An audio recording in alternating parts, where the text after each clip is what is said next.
You're listening to Wake Up with Patti Katter, where we're overcoming trials with triumphs. Now, here's your host, Patti Katter. Hey, everybody. Thanks for joining me again this week. Last week, we had Jen Satterly on the show, and this week we have Jen, his wife. So I'm very excited to talk to Jen because we all heard Tom's version of kind of how they met and what they're doing with their nonprofit. And Jen, it's your turn to tell your side of the story. So I'd like you just to go ahead and introduce yourself to my listeners. Yeah. Hi, everyone. I'm Jen Satterly. I am the co-founder and CEO of All Secure Foundation. All Secure Foundation serves special operation warfighters, both active duty and veterans, and their family members, in healing both from complex PTS and secondary PTS. And so, yeah, that's what we do based right here in St. Louis, Missouri. Mm-hmm. All right. So those of you who might not have heard Tom's show last week, he was talking a little bit about how he was in the military and some of the things that he did while he was in the military. And if you haven't listened, definitely I urge you to go back and do that. But Jen, it sounds like you were meeting Tom at a very different time in his life. He said that he felt a little insecure. He says, he's overweight, all this stuff. What's your version? I mean, when you looked at him, I'm sure you didn't say, look at that hunk of chunky man over there, right? So what did you see in him? And tell us. It's quite funny because I didn't know what the unit was, the elite unit that he came from. So I really had no point of reference. I think in the amount of years that he had spent out at Fort Bragg, now Fort Liberty, he was there almost 30 years. And so he was definitely in his bubble, and I was in commercial film and photography, and I was in my bubble. So very, very different worlds. I mean, if from the art world to the military world, you couldn't have found probably two more different type of people. So we were very different. And maybe that's the part that attracted me to him was, I was an anthropology major, so super interested always in learning more about different cultures and subcultures. And I knew very little, if anything, about special operations when I met him. So there was a level of fascination, curiosity. He was overweight. He was a heavy drinker at that time. He was suffering from severe complex PTS, although the Army gave him the checkbox that he didn't have it. So he was really, really struggling and couldn't figure out why. And so he thought that the life that he was living was his life sentence at that time. And he wasn't quite happy with that sentence. So he was doing everything he could really to try to gain control of his life again, which felt very out of control to him. So I always joke that my PTS was attracted to his PTS. And frankly, it was like two freight trains going a million miles an hour headed right towards each other. Mm-hmm. So what was your story before you met Tom? Where did you come from? You talk a little bit about your PTS. What was that from, if you don't mind me asking? Sure. I had childhood complex PTS from an abusive parent. And so, and that was untreated as well. Back in the 80s and 90s, there wasn't really talk about PTS. And quite honestly, my mom, who was suffering with her own mental issues and mental health struggles, quite frankly, didn't believe, quote unquote, in mental health struggles. So I was kind of left out there alone. At least I felt like I was, with an abusive parent and no outlet for healing or no even conversation about it. So I went into the same or similar type of reckless behavior that Tom was exhibiting. We just had our trauma from different areas. And so that's a bit of the past trauma that was still plaguing me in my mid-30s. Mm-hmm. So when you first laid eyes on him, what did you think? Not much. It's really funny. We laugh about it now, but I'm walking down the hallway and one of the guys from Tom's former unit was like, "Have you heard of the unit?" And I'm like, "No." Do you know anything about it? No. He's like, "Well, you've seen Black Hawk Down, right?" And yes, I'd seen Black Hawk Down. And so I said, "Yeah, but 15 years ago, it's been a long time." He said, "This is one of the guys that was portrayed in Black Hawk Down." So what does my mind go to? My mind goes to Eric Bana, to, all of the good looking superstars in that movie. And so as I'm walking down the hallway, I'm like, ooh, I'm going to go meet one of these guys. And I open the door. He's 65 pounds overweight. He's kind of ruddy with, he was problem drinking at that time. I thought he was an alcoholic, but actually he was told that it was problem drinking, which we know now, to self-medicate, frankly. So he was ruddy, he was red, he was overweight, he had a big belly. And I walked in the room and I'm like, oh, this is not the Eric Bana version of an operator. This is, oh yeah, that was 93. So he wouldn't be 30. He's closer to 48.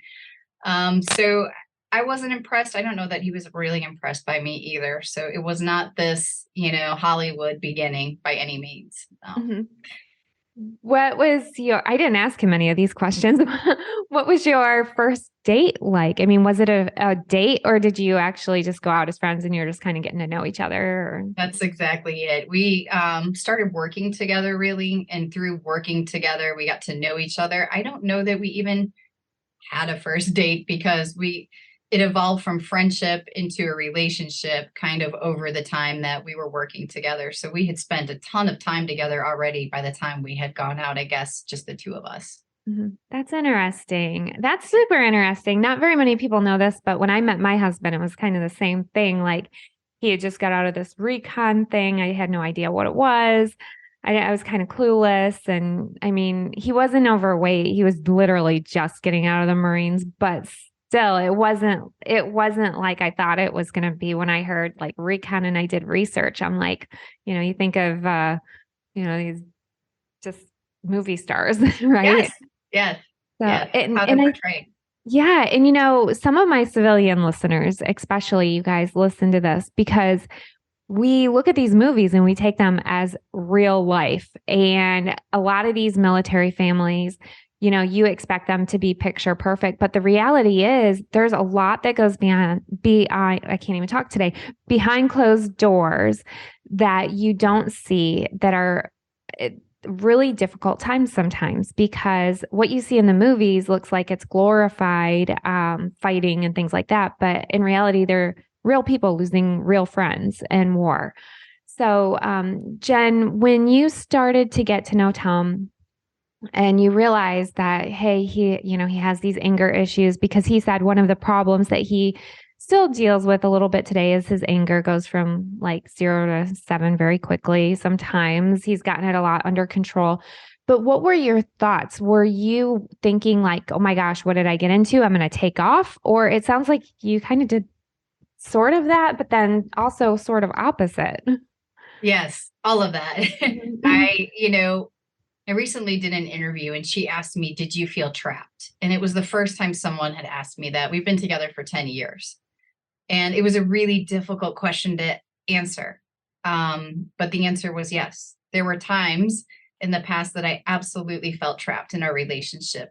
The anger, the violence, the constant criticism, the hypervigilance. And then to couple that with, I knew he had suicide attempts. We had talked about it. And at that time, he would say, you're the one that saved me, which created a ton of fear, a lot of fear in me of, if I were to leave, I know he won't be here the next day, maybe the next minute. And so there was this tremendous weight that I couldn't stay, but I couldn't leave. And that went on for years. And I don't think most people ever see that side. In fact, there's a very popular TV show. And the thing that really kind of irked me about it was the family scene. Here's a Navy SEAL who loses his entire team in a very, very, very traumatic, awful way. And then he comes home and he's totally fine with his wife and children. And there's no issues at home. And the scary thing about that to me is that's loading a gun for someone else. Because what they're seeing is, wait a minute, this SEAL who just lost his entire team and went through something really traumatic, he's coming home okay. He doesn't yell at his wife and kids. He isn't isolating and hanging out in the bedroom or the garage or the backyard. No, he's just fine. And so that's very rare that that's the truth. Mm-hmm. Yeah, that's a really good point. What about this? I don't know that I've actually voiced this on a show yet, and I've been recording for a long time. One of the things that I personally went through was, Ken, my husband, he's a war hero. He's an American patriot. How could you even think about leaving? Yeah. I'm sure that those thoughts must cross your head, and every spouse listening, right, that's been Yes, through anything like this.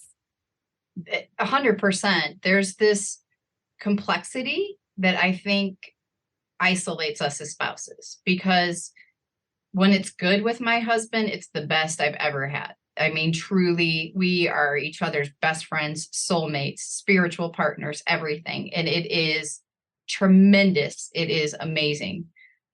When it's bad, it's also really, really bad. And so I have this pendulum relationship where it's either really, really great or really, really bad. And that swing can happen 4 or 5 times a day. I remember a civilian friend of mine said, "Oh, you know when to leave your husband when you have more bad days than good." And that's outweighing. And I sat there and I thought, days, I don't get days. I get good moments and bad moments. And that will happen throughout my entire day. So, during that time when he was not healing, when he wasn't putting in the work, I absolutely felt completely overwhelmed, underwater, drowning, isolated. I couldn't talk to my family because I knew they would say, "You should leave him." I didn't want to talk to civilian friends. I thought they would say, "You should leave him," because I knew they wouldn't understand the complexities of what he had been through, the amount of grief he was suffering, loss, pain, and not to mention that traumatic brain injury. So this injury, physical injury in his brain, also causes suicidal ideation. It also causes anger and rage. So there's a physical side of it, an emotional side of it, and a spiritual side of it. How do you explain that to someone in a phone call? Yeah, I know he did this, but he did this because X, Y, and Z. And so that compassion and understanding that spouses often have can lead to isolation, frustration.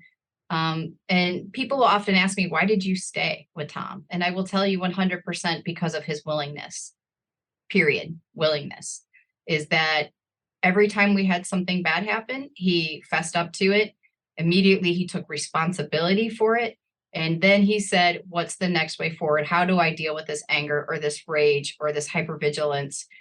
How do I make it go away?" So I knew that he wanted to be a different man.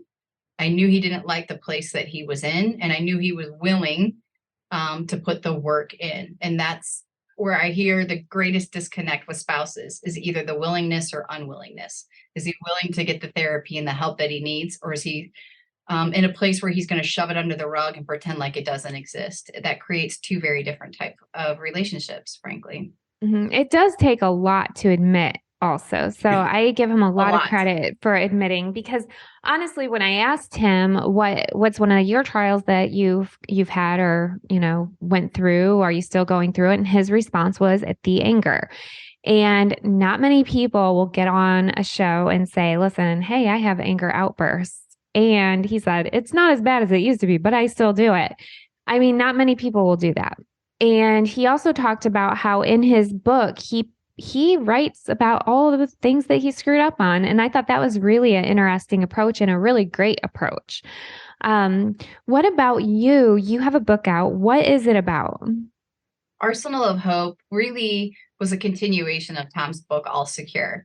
So Tom had about 60,000 pages deleted from his book per the editor's request. So it was like 160,000.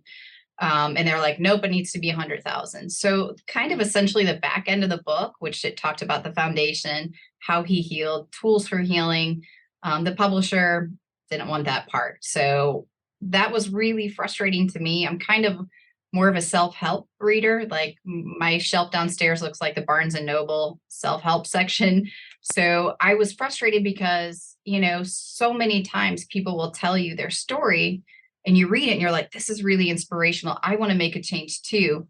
But it doesn't tell you how to get started or the baby step you need to take, or some things that you can get done in the moment, or even just that feeling of, "I'm not alone in this," which I think his book does beautifully, is really illustrate, "I'm not alone in this. I'm not the only one going through this."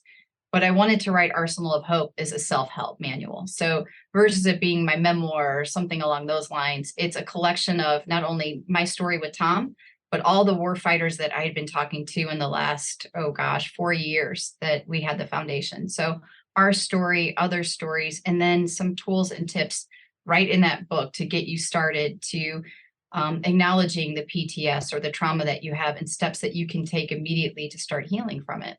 That's phenomenal. That's really, really needed too. One of the problems that I know about working in the military veteran community space, and especially with nonprofits through the years, is that it's always hard to find a hub for resources because there's so many out there and there's so much thrown at you. And there's some great, amazing nonprofits. And then you have nonprofits that just basically, they look like they're great on the outside and they're letting all these vets slip through the cracks. Yeah. Tom was saying that you have this foundation and you help give out resources and things like that. So those of you who have not heard the show, Jen, I want you to share the social media and the website information for your organization, please. Perfect. Thank you.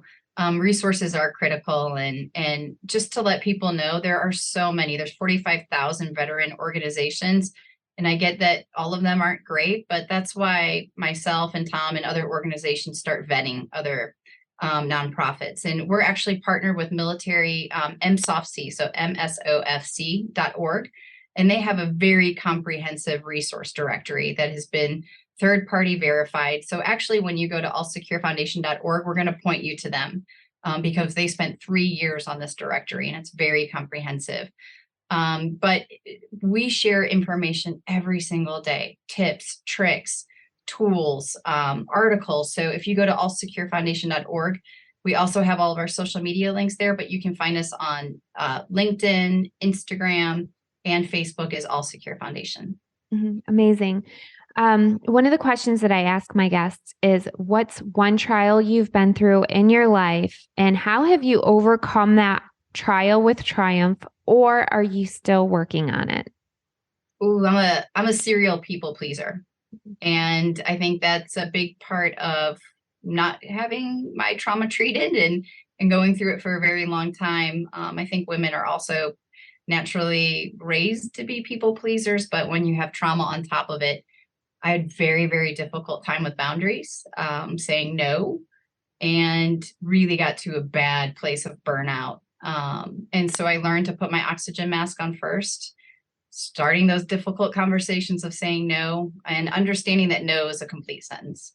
Mm-hmm. I don't need an explanation or a reason to go with it. And that has taken me a very long time. And I'm sure it's something I will continue to work on. We are the same spirit. I bet. It's something I'm working on daily, every day. So Jen, thank you so much for being on the show. I really appreciate you. I appreciate Tom so much. And I just know that your shows are going to help people who are listening. I can't stress to you enough the importance of what you're doing. And I'm sure you do not get thanked enough for what you are doing either. I know running nonprofits and working within the community, you just have a hard time turning it off. So you're at it 24/7, and what you're doing does not go unnoticed. So thank you. Thank you so much. Really appreciate it. Thank you. And everybody, thank you so much for listening. And Jen, could you go ahead and share your social media one more time? Sure. All Secure Foundation across all platforms. Excellent. If you are watching, you will see it on the screen. If you are listening and you did not have a chance to write it down or you're driving, you can go back into the show notes and the links will be there. They'll also be on my social media and on my website.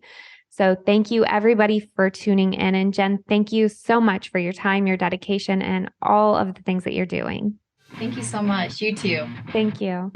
Thank you for listening. Please head over to pattikatter.com for the latest updates on Patti, her talk show, and what she's up to. You can also find her on Amazon TV and Roku, and on Facebook, Instagram, and Twitter at Patti Katter. Until next time.